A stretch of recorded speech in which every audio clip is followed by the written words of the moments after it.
وحده والصلاة والسلام على من لا نبي بعده أما بعد فأعوذ بالله من الشيطان الرجيم بسم الله الرحمن الرحيم إن الدين عند الله الإسلام صدق الله مولانا العظيم وصدق رسوله النبي الكريم الأمين ونحن على ذلك لمن الشاهدين والشاكرين والحمد لله رب العالمين ان اللہ وملائکتہ. 10 سے 15 منٹ انشاءاللہ اپنی گفتگو کو سمیٹنے کی کوشش کروں گا. عزیزان گرامی قدر، محفل ایصال ثواب کا مقصد کیا ہے؟ ہر مجلس، ہر محفل، ہر بیٹھک، ہر پنچایت کا کوئی نہ کوئی مقصد ہوتا ہے. ایصال ثواب کی محفل کے 3 مقاصد ہیں. ان میں سے سب سے پہلا مقصد یہ ہے کہ جو ہمارا عزیز بھائی ہے، باپ ہے، تو ہم حاضر ہیں، تو ان کی مغفرت کے لیے دعا کرنا، یہ پہلا مقصد ہے. دعا آپ اور میں اپنے اپنے گھروں میں کر سکتے تھے، لیکن یہاں پر ہم جو حاضر ہوئے ہیں، اکٹھے ہوئے ہیں، اس کا کیا مقصد ہے؟ تو اس کا مقصد یہ ہے کہ جن کا اس دنیا سے باپ بچھڑا ہے ان کی دلجوئی کرنا، کہ تمہارا باپ چلے گیا لیکن زندگی نہیں رکتی. معاملات زندگی کے جوں کہ توں ہی رہتے ہیں، چلتے رہتے ہیں، ان میں بگاڑ بھی پیدا ہوتا ہے، ان میں حسن بھی آ جاتا ہے. تو اپنے معاملات کو اب مزید آگے آپ کی چلانا ذمہ داری ہے. آپ بھائی ہیں تو آپ نے بہنوں پہ شفقت کرنی ہے، آپ نے والدہ کے ساتھ اور زیادہ حسن سلوک کے ساتھ پیش آنا ہے. یہ اس کا دوسرا مقصد ہے. اسی سے ریلیٹڈ حدیث پاک سماعت فرمائیے گا. نبی کریم علیہ الصلوۃ والتسلیم نے ارشاد فرمایا، دعا یہ مرنے والے کے لیے تحفہ ہے. فرمایا جب کوئی ہمارا اس دنیا سے چلا جاتا ہے، جب وہ قبر میں جاتا ہے، اس کی روح بے چین ہوتی ہے، اسے چین نہیں آتا، انتظار میں ہوتی ہے. اور عزیزان گرامی قدر، آپ کسی کے گھر کے باہر کھڑے ہو کے اگر 2 منٹ بھی انتظار کریں نا، تو یوں لگتا ہے کہ صدیاں بیت گئی ہیں، بندہ نہیں آیا. عربی کا ایک مقولہ ہے، الانتظار اشد من القتل، کہ انتظار یہ قتل سے بھی زیادہ سخت ہوتا ہے. تو ارشاد فرمایا مرنے والا جب وہ قبر میں جاتا ہے، وہ منتظر ہوتا ہے، انتظار میں ہوتا ہے. کس چیز کے انتظار میں؟ کہ اس کا بھائی، بیٹا، اس کی بیوی، اس کی بیٹیاں، اس کی بہنیں، اس کی ماں، باپ، کوئی اس کے لیے دعا کرے، اور وہ دعائے مغفرت ہے. نبی کریم علیہ الصلوۃ والسلام کا فرمان ہے، فرمایا جب وہ دعا مرنے والے تک پہنچتی ہے، بھائی نے کر دی، باپ نے، ماں نے، بیٹی نے، کسی نے دعا کر دی، وہ دعا اس مرنے والے کو جب پہنچتی ہے، فرمایا وہ ایسا تحفہ ہے، اگر وہ زندہ ہوتا اور ساری روح زمین اس شخص کو دے دی جاتی، اس کے نام کر دی جاتی، اور جو پوری دنیا کے اندر مال و متاع ہے، اس مال و متاع کا بھی مالک بنا دیا جاتا، پوری کائنات کا حاکم مالک بنا دیا جاتا، فرمایا اتنا خوش کبھی نہ ہوتا جتنا قبر میں دعا کے پہنچنے سے خوش ہوتا ہے. تو آج کا مقصد یہ ہے کہ جو ہمارا اس دنیا سے رخصت ہوا، ہم اس کے لیے دعا گو ہوں. تیسرا مقصد یہ ہے کہ جیسے ہمارے محترم اعظم صاحب وہ چلے گئے، ہم نے بھی یہاں نہیں رہنا. ہم دیکھیں کہ ہماری زندگی کا مقصد کیا ہے. اچھا، جب مقصد کی بات آتی ہے نا، زندگی کا مقصد کیا ہے، تو پھر ہم قرآن کو چھوڑ دیتے ہیں، پھر ہم حدیث کو چھوڑ دیتے ہیں، پھر ہم مصطفیٰ کریم علیہ الصلوۃ والتسلیم کی سنت کو چھوڑ دیتے ہیں. پھر ہم کہتے ہیں ہمارا مقصد یہ ہے کہ ہم فیشنیبل ہو جائیں، پھر ہم یہ کہتے ہیں ہمارا مقصد یہ ہے کہ ہم جیسے تیسے حلال طریقے سے یا حرام طریقے سے اربوں روپے کما لیں۔ اگر میں یہ کہوں کہ ہمارا مقصد یہ ہو جاتا ہے کہ حلال طریقہ ہو یا حرام طریقہ، ہم اربوں ڈالر کما لیں اور پوری دنیا پہ حکمرانی کرنے کی کوشش کریں۔ نبی کریم علیہ الصلوۃ والسلام نے ارشاد فرمایا دنیا کی ہوس یہ ایسی ہوس ہے کہ اگر کسی ایک شخص کو سونے کی وادی دے دی جائے، سونے کی وادی، دو پہاڑوں کے درمیان جو جگہ ہوتی ہے اس کو وادی کہتے ہیں، فرمایا جو سونے کی وادی اسے مل جائے تو وہ یہ خواہش کرے گا کہ مجھے وہ دوسری جو سونے کی وادی ہے وہ بھی مجھے مل جائے۔ فرمایا اگر اسے دوسری سونے کی وادی بھی مل جائے وہ پھر خواہش کرے گا مجھے تیسری وادی مل جائے۔ ایسے ہی ارشاد فرمایا 7 وادیاں بھی اس کا پیٹ نہیں بھر پائیں گی، اسے اگر سونے کی مل جائے 7 وادیاں بھی اس کا پیٹ نہیں بھر پائیں گی۔ نبی کریم علیہ الصلوۃ والسلام نے ارشاد فرمایا ایسے شخص کا پیٹ صرف قبر کی مٹی بھر سکتی ہے۔ تو عزیزان گرامی قدر ہمارا مقصد کیا ہے ہم یہ بھول چکے ہیں۔ قرآن حکیم کو اگر ہم کھول کے دیکھتے ہیں تو اللہ کریم قرآن مجید برہان رشید میں ارشاد فرماتا ہے وَمَا خَلَقْتُ الْجِنَّ وَالْإِنسَ إِلَّا لِيَعْبُدُونَ، ارشاد فرمایا کہ ہم نے جنوں اور انسانوں کو اس لیے پیدا کیا ہے تاکہ وہ ہماری عبادت کریں، تاکہ وہ رب کی عبادت کریں، اس کی عبادت میں مشغول ہو جائیں۔ تو کیا ہم ہر وقت رب کی عبادت میں مشغول ہیں؟ اللہ کریم قرآن مجید برہان رشید میں ایک اور جگہ ارشاد فرماتا ہے وَقَضَىٰ رَبُّكَ أَلَّا تَعْبُدُوا إِلَّا إِيَّاهُ وَبِالْوَالِدَيْنِ إِحْسَانًا۔ اب یہ ذرا آیہ کریمہ کے تحت مجھے عامر بھائی نے بھی حکم دیا کہ آپ نے اس پر کچھ گفتگو کرنی ہے، میں اس پر بھی گفتگو کروں گا، لیکن پہلے اس کا پہلا حصہ سماعت کیجئے گا۔ ارشاد فرمایا وَقَضَىٰ رَبُّكَ أَلَّا تَعْبُدُوا إِلَّا إِيَّاهُ، فرمایا تمہارے رب نے فیصلہ کر دیا، تمہارے رب کا یہ حکم ہے کہ عبادت صرف اور صرف اللہ کی، عبادت صرف اللہ کی، اللہ کے علاوہ کسی کی عبادت نہیں۔ اچھا نبی کریم علیہ الصلوۃ والسلام صحابہ کے جھرمٹ میں بیٹھے ہیں کہ اچانک ایک اونٹ آتا ہے اور مصطفیٰ کریم علیہ الصلوۃ والسلام کے قدموں میں اپنا سر رکھ دیتا ہے، مصطفیٰ کریم علیہ الصلوۃ والسلام کو سجدہ کر دیتا ہے۔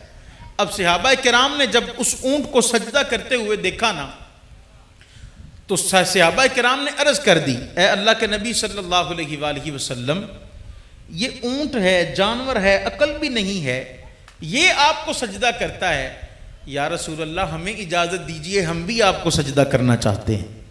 لیکن ارشاد فرمایا وَقَضَىٰ رَبُّكَ أَلَّا تَعْبُدُوا إِلَّا إِيَّاهُ، عبادت صرف اللہ کی ہے۔ فرمایا صحابہ میری شریعت میں سجدہ کرنا حرام ہے، اگر کوئی کسی کو تعظیمی سجدہ کرتا ہے تو یہ حرام ہے، اگر کوئی عبادت کی نیت سے سجدہ کرتا ہے تو یہ کافر ہو جائے گا، تو بندہ کافر ہو جائے گا۔ وہ صحابہ نے عرض کی ہوگی نا کہ چاروں طرف وہ نو بہار، اعلیٰ حضرت کیا ارشاد فرماتے ہیں چاروں طرف وہ نو بہار، سجدے کو دل ہے بے قرار، روکیے سر کو روکیے، ہاں یہی امتحان ہے، ہاں یہی امتحان ہے۔ تو یہ امتحان کی جگہ ہے، عبادت صرف ہم نے اللہ کی کرنی ہے۔ تو عزیزان گرامی قدر عبادت اللہ کی کرنی ہے، کس لیے کرنی ہے؟ اچھا کل قیامت کے دن 3 اشخاص کو بلایا جائے گا۔ سب سے پہلا ہوگا قاری، پھر ہوگا شہید، پھر ہوگا سخی۔ یہ 3 اشخاص قیامت کے دن ان کو بلایا جائے گا۔ اللہ اکبر، الامان الحفیظ۔ شہید رب کی بارگاہ میں پیش ہے، جنت کا خواہاں ہے، مالک میں نے تیری خاطر جان قربان کر دی، اب اس کا انعام تیرے حبیب نے فرمایا تھا جنت ہے، مجھے وہ جنت عطا فرما۔ رب ارشاد فرمائے گا تو نے تو جنگ اس لیے لڑی تھی کہ تیری واہوائی ہو، تاکہ لوگوں کو پتہ چلے کہ اگر جنگ سے بچ کے آ گیا تو بہت بڑا غازی ہے جی، شہید ہو گیا تو پھر وہ بہت بڑا شہید تھا جی، ہاں تو شہید ہو گیا، میں نے پوری دنیا میں تیرا نام کر دیا۔ تیرا شہرہ مچ گیا کہ بھئی فلاں شخص شہید ہوا، وہ تیری دنیا کی خواہش ہم نے دنیا میں پوری کر دی، اب آخرت میں تیرے لیے کچھ نہیں۔ پھر قاری جائے گا، وہ کہے گا مالک میں نے تو ساری زندگی قرآن پڑھا اور پڑھایا ہے، تو اس کو بھی یہی کہا جائے گا تو نے میری رضا کے لیے نہیں پڑھایا، تو نے قرآن کو اس لیے پڑھایا، تو نے قرآن کو اس لیے پڑھا کہ میرے شاگرد پوری دنیا میں چھا جائیں گے اور ان کو پتہ چلے گا جی کہ یہ فلاں قاری صاحب کے شاگرد ہیں اور کتنا اچھا پڑھتے ہیں، یہ کتنا اچھا پڑھتے ہیں، ان کا استاد کتنا اچھا پڑھتا ہوگا، تو نے تو اس لیے پڑھایا تھا، ہم نے تیرا نام کر دیا، اب آخرت میں تیرے لیے کچھ نہیں ہے۔ پھر سخی اس کو لایا جائے گا، مالک میں نے مسجدیں بنا دی، تیرے حبیب علیہ الصلوۃ والسلام کا فرمان ہے من بنا للہ مسجدا بنا اللہ بیتا فی الجنہ، جس نے دنیا میں مسجد بنا دی اللہ جنت میں اس کے لیے گھر بنا دیتا ہے۔ مالک مجھے وہ جنت عطا فرما دے۔ مالک کہے گا کہ تو نے تو اپنی واہوائی کے لیے جنت بنائی کہ چودھری صاحب سیٹھ صاحب نے بڑی خوبصورت مسجد تعمیر کی ہے، اس کی کیلی گرافی پہ انہوں نے کروڑوں روپے خرچ کر دیے ہیں، تو ہم نے تیری واہوائی کر دی، تیری سخاوت کا ڈھنڈورا پیٹ دیا گیا، اب آخرت میں تیرے لیے کچھ نہیں ہے۔ تو عزیزان گرامی قدر، اگر ہماری جھولی میں کوئی پھول گریں گے وہ کب گریں گے؟ جب ہمارا ہر کام اللہ کی رضا کی خاطر ہوگا۔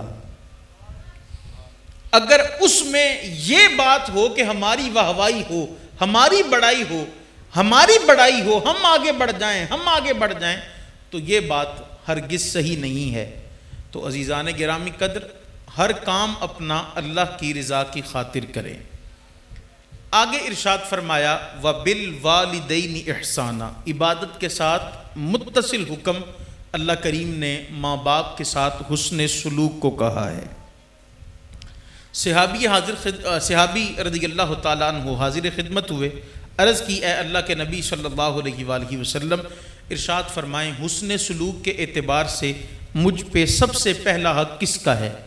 ارشاد فرمایا تیری ماں کا، امک، تیری ماں کا۔ ثم من یا رسول اللہ پھر کس کا حق ہے؟ ارشاد فرمایا تیری ماں کا۔ ثم من یا رسول اللہ پھر کس کا حق ہے؟ ارشاد فرمایا تیری ماں کا۔ 3 حق ماں کے ارشاد فرمائے۔ اس کے بعد نبی کریم علیہ الصلوۃ والسلام نے خود ہی ارشاد فرمایا اب چوتھا حق تیرے باپ کا ہے، چوتھا حق تیرے باپ کا ہے۔ آج بڑا عجیب سا ہمارا یہ معاشرہ ہے، اکثر گاڑیوں پہ آپ نے لکھا دیکھا ہوگا یہ سب میری ماں کی دعا ہے۔ باپ نے کیا بگاڑا ہے بھائی تیرا؟ باپ نے کیا بگاڑا ہے؟ باپ تو وہ ہے کہ جب تک تیرے منہ میں نوالا نہیں جاتا تھا نا تو اس کے قدم تو باہر سے بوجھل آتے تھے کہ بھائی میرا بچہ کھانا نہیں کھا رہا، کیا مسئلہ ہے، آؤ بچے میں تمہیں بائک پہ لے کے جاتا ہوں۔ آج بھی باپ اپنے بیٹے کو بائک پر چکر لگواتا ہے کہ اس نے صبح سے کچھ کھایا نہیں ہے، چلو اسی بہانے میں چکر بھی لگواتا ہوں، ساتھ اس کو کچھ چیز بھی لے کے دیتا ہوں، یہ شاید وہ ہی کھا لے۔ تو باپ کا بہت بڑا کردار ہے آپ کو خط داور کرنے میں۔ یہ تو کبھی ان سے پوچھ کے دیکھیے نا، کبھی ان سے پوچھ کے دیکھیے جن کے والد نہیں رہے، کہ جو پریشانیاں، جو مشکلات باپ نے اپنے کندھوں پر اٹھائی ہوتی ہیں وہ بیٹے کو نہیں پتا ہوتا۔ اسے پتہ کب چلتا ہے جب باپ کا، اسے پتہ تب چلتا ہے جب باپ کا سایہ سر سے اٹھ جاتا ہے۔ اچھا، ماں کے حسن سلوک کے اعتبار سے 3 درجے باپ سے زیادہ ہیں، باپ کا 4تھا درجہ ہے۔ اب ذرا اس 4تھے درجے والے باپ کی شان سماعت کیجئے گا کہ اس کی کتنی مصطفیٰ کریم علیہ الصلوۃ والسلام نے شان، اہمیت اور وقت بیان فرمائی۔ ایک صحابی رضی اللہ تعالیٰ عنہ حاضر خدمت ہوتے ہیں، ساتھ ان کا بیٹا بھی ہے۔ بارگاہ مصطفیٰ کریم علیہ الصلوۃ والسلام میں اس صحابی کا بیٹا، وہ بھی صحابی ہیں، بیٹھ گئے، پہلے باپ سے پہلے بیٹھے، تو نبی کریم علیہ الصلوۃ والسلام نے ارشاد فرمایا کھڑا ہو جا۔ فرمایا جب تک تیرا باپ نہ بیٹھے تو نے نہیں بیٹھنا۔ دوسری بات ارشاد فرمائی، فرمایا باپ کو کبھی تو نے پچھاڑی نہیں کرنی، باپ کی طرف پیٹ نہیں کرنی۔ ہمیں ان چیزوں کا خیال ہی نہیں ہے، ہمیں ان چیزوں کا پتہ ہی نہیں ہے۔ ہمیں ہر چیز کا پتہ ہے، ہمیں پتہ ہے، ہمیں مینرز ہیں کہ ہم نے کھانا کیسے ہے، ہمیں یہ مینرز ہیں ہم نے پینا کیسے ہے، لیکن ہمیں ماں باپ کے ساتھ حسن سلوک کے مینرز نہیں آتے۔ وہاں پر ہم تمیز کو بھول جاتے ہیں، وہاں پر ہمارا لحاظ ختم ہو جاتا ہے۔ تو ایسا کیوں ہے یہ میں نہیں جانتا، لیکن نبی کریم علیہ الصلوۃ والسلام کا فرمان سماعت کیجئے کہ جس والد کا، جس باپ کا حسن سلوک کے اعتبار سے چوتھا نمبر ہے، اس کی شان میں آخری حدیث پاک آج کے اس درس سے سماعت کیجئے گا۔ علیہ الصلوۃ والسلام ارشاد فرماتے ہیں، ایک شخص قیامت کے دن رب کے حضور حاضر ہوگا کہ جس کی نیکیاں ہی نیکیاں ہوں گی، نیکیوں کے پہاڑ ہوں گے۔ سن کے آپ کو حیرت ہوگی، نیکیوں کے پہاڑ۔ آج مجھے پتہ ہے کہ بھئی میں کتنا گناہ گار ہوں، مجھے میرے عملوں کا پتہ ہے کہ میں کیا ہوں۔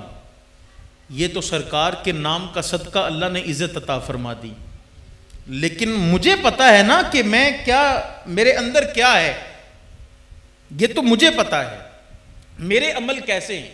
آپ کے عمل کیسے ہیں یہ تو آپ کو پتہ ہے، وہ الگ بات ہے کہ ہم اپنے اندر جھانک کے دیکھنا اب بھول چکے ہیں، ہم چھوڑ چکے ہیں کہ بھئی کیا کام ہمارا سنت کے خلاف جا رہا ہے، کتنے سانس ہمارے سنت کے خلاف جا رہے ہیں۔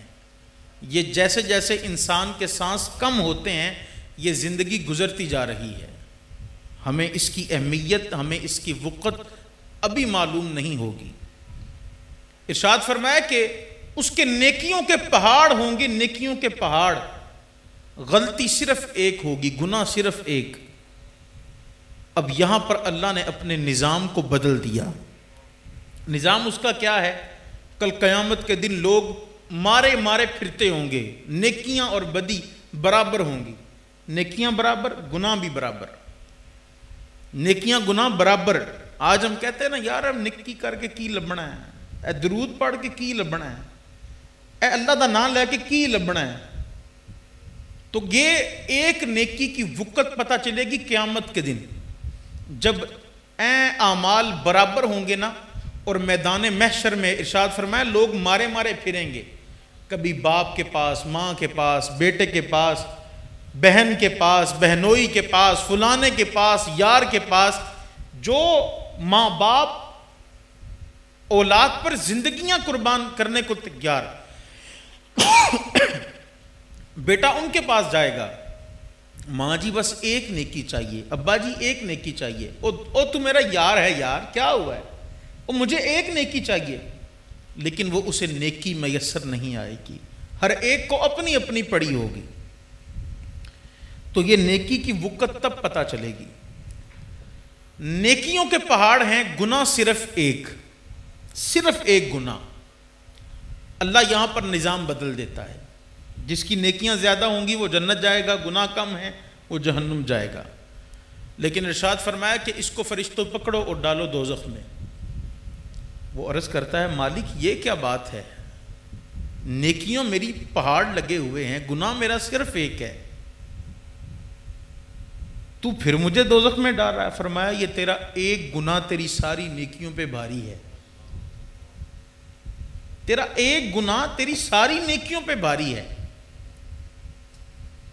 مالک یہ میرا ایسا کون سا گناہ ہے، میں کیا کر بیٹھا ہوں ایسا کہ جس نے میری ساری نیکیاں ضائع کر دیں؟ تو پھر اس کے سامنے سکرین کر دی جائے گی، اسے دکھایا جائے گا کہ تو نے دنیا میں اپنے باپ کو صرف ایک مرتبہ تیز نظروں سے دیکھا، جنہوں پنجابی چ کہہ لو گھور کے تکنا، تو نے اپنے باپ کو صرف ایک مرتبہ گھور کر دیکھا، گھور کر صرف ایک مرتبہ تیز نظروں سے دیکھا، ساری نیکیاں لے ڈوبا اور کہا ڈالو اسے دوزخ میں۔ اب وہ دوزخیوں کی لائن میں لگا ہے، آگے اس کا باپ ہے۔ جوانوں آپ ذرا توجہ سے سماعت کریں، آپ کے باپ حیات ہیں تو ہمارا اپنے والد کے ساتھ سلوک کیا ہے؟ اس پر ذرا توجہ کریں کہ ہمارا اپنے والد کے ساتھ سلوک کیا ہے۔ ابھی یہ حسن سلوک کے اعتبار سے باپ کا 4تھا نمبر ہے، اور جس ماں کے 3 درجے بلند ہیں اس ماں کی شان کا عالم کیا ہے؟ کبھی ہم نے اس طرف توجہ کی ہے؟ صرف ایک مرتبہ تیز نظر سے دیکھا، اچھا اس کو دوزخیوں کی لائن میں لگا دیا گیا۔ آگے دیکھتا ہے تو اس کا باپ بھی دوزخیوں کی لائن میں ہوتا ہے، تو وہ مالک کی بارگاہ میں عرض کرتا ہے، مالک میرا باپ بھی دوزخ میں جا رہا ہے، یہ کیوں جا رہا ہے؟ فرمایا اس کی نیکیاں کم ہیں اور گناہ زیادہ۔ اچھا مالک یوں کر کہ میری ساری نیکیاں میرے باپ کو دے دے تاکہ یہ جنت میں چلا جائے، میں اسے جہنم میں دیکھوں گا تو مجھے شرم آئے گی۔ اللہ فرماتا ہے بندے تجھے اپنے باپ پہ اتنا پیار آ رہا ہے، چل پھر بازو پکڑ تو بھی جنت میں چلا جا اور اسے بھی لے جا۔ یہ اس کی رحمت ہے جو بہانے تلاش کرتی ہے۔ تو عزیزان گرامی قدر، اپنے ماں باپ کی قدر کیجئے، والدین کی قدر کیجئے، والدین کی قدر کیجئے، والدین کی قدر کیجئے۔ اور آخری حدیث پاک کہ ہمارے بچے آج کل مختلف پیروں کے پیچھے لگے ہوئے ہیں، کبھی وہ ٹل والے پیر کے پاس، کبھی وہ گل والے کے پاس، کبھی وہ مندریوں والے کے پاس، کبھی وہ ڈنڈے سوٹے والے کے پاس، کبھی کسی پیر کے پیچھے، کبھی کتے والی سرکار کے پیچھے، تو کبھی کسی سرکار کے پیچھے۔ آج کل ہمارے بچے ان کے پیچھے لگے ہوئے ہیں، تو حالات کتنے نازک ہیں، کتنے نازک ہیں۔ اچھا ماں اگر گھر پر بیمار ہو، باپ گھر پر بیمار ہو اور بیٹا تبلیغی گشت پہ چلا جائے، اس کو تبلیغ فائدہ نہ دے گی۔ باپ گھر پر بیمار ہے، باپ کو بیٹے کی ضرورت ہے، بیٹا باہر آوارہ گردیاں کرتا پھرے، بیٹا بے شک قرآن پڑھانے کے لیے چلا جائے، بیٹا دینی تبلیغ کے لیے چلا جائے، اس کی تبلیغ اسے فائدہ نہ دے گی۔ کیوں؟ نبی کریم علیہ الصلوۃ والسلام نے فرما دیا، ارشاد فرمایا جس سے جس کے ماں باپ راضی، اس سے اس کا رب راضی، جس سے جس کے ماں باپ ناراض، اس سے اس کا رب ناراض۔ اور ایک اور آخری حدیث پاک سماعت کیجئے گا، فرمایا جس کی دن کی ابتدا اللہ کی فرما برداری اور ماں باپ کی فرما برداری سے ہوتی ہے، اللہ اس کے لیے جنت کے 2 دروازے کھول دیتا ہے۔ کتنی بڑی بات ہے۔ جس نے فجر کی نماز پڑھی، ماں باپ نے جو کام کہا وہ کام کر دیا، یہ ماں باپ کی فرما برداری، نماز پڑھنا رب کی فرما برداری، دونوں کام جس نے کیے، فرمایا اللہ اس کے لیے جنت کے 2 دروازے کھول دیتا ہے۔ اور پھر اگر کوئی ان دونوں میں سے ایک چلا جائے تو فرمایا پھر اللہ اس کے لیے 1 دروازہ جنت کا کھولتا ہے۔ یہ دونوں ہمارے لیے جنت جانے کا سامان ہیں، جنت جانے کا سامان۔ اگر ماں کے قدموں تلے جنت ہے تو اس جنت کا دروازہ اللہ نے باپ کو بنایا ہے، باپ کو۔ تو اپنے والدین کی قدر کریں، عبادت رب کی کرنی ہے، اور پھر جاتے ہوئے اللہ کریم اعظم صاحب کے درجات کو بلند فرمائے، ان کی سیئات کو اللہ کریم درگزر فرمائے، ان کے حسنات کو اللہ کریم اپنی بارگاہ قبولیت میں قبول فرمائے۔ اللہ رب العزت ہم سب کا حامی و ناصر ہو۔ وما علیہ الا البلاغ۔